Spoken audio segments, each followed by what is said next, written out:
Maayong adlaw guys, mao kini ang kalihukan sa amo ang area of responsibilities kung diin gi-troubleshoot ang usa ka flow meter system sa ato ang pumping station.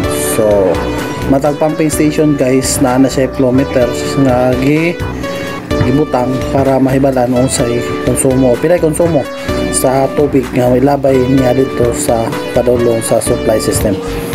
So sa nga ni guys, makita ninyo nga nagtindog-tindog o nag-relax ra ang usa ka personnel.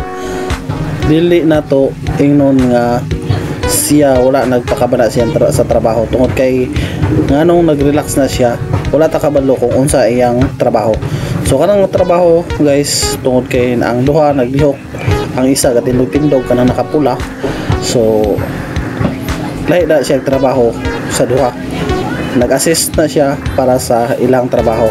So kinahanglan guys, dili na to i-judge ang usa ka tao base lang sa nakita nato, kundi ang sistema sa iyang trabaho o sa ilang trabaho.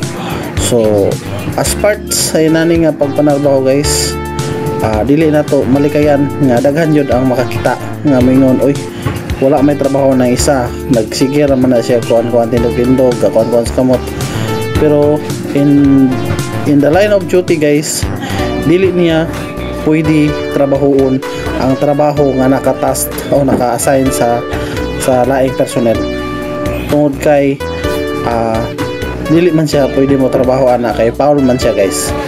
So ang iyang buhaton, magtanaw-tanaw, mo-assess kung mingon ang kuan nga patabang may gunit o tabang og repair. So mutabang po na siya guys, tungod kay smart sa trabaho, kinahanglan po ng coordination o pagtinabangay. Pero dili gud niya main purpose sa trabaho o main nga obligasyon nga trabahoon ang trabaho nga dili niya trabaho. Matag personnel na matagtagsa-tagsa ka trabaho, tagsa-tagsa ka function, dili lang nato malikayan nga ang mata sa matag isa ka personnel nakatutok sa imuha, kay tungod kay nagbantay sa imuhang kaugalingong lihok. So dili nato kinaiya nga magbantay sa uban, pero kinaiya nato nga mo trabaho, tungod kay sa trabaho daghan ta og gi budgetan sa ato ang mahimong income o outcome sa atong trabaho. So dahil sa duty guys, 8 hours ra among duty. So puli-puli ang matag usa ka personnel. So base na sa kadaghan sa trabahoon, dili na to husgahan ng atong usig ka tao.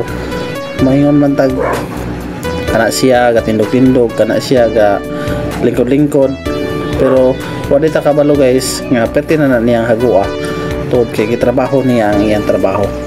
Og duwangan pa gyud na og lain trabaho, mo nang manobra na ang iyang trabaho og makaingon na nga giabuso na nato ang isa ka tao. So matag tao guys, pasensya ra gyud ang atong buhaton aron mahimo tang usa ka ehemplo sa atong pagpanarbaho.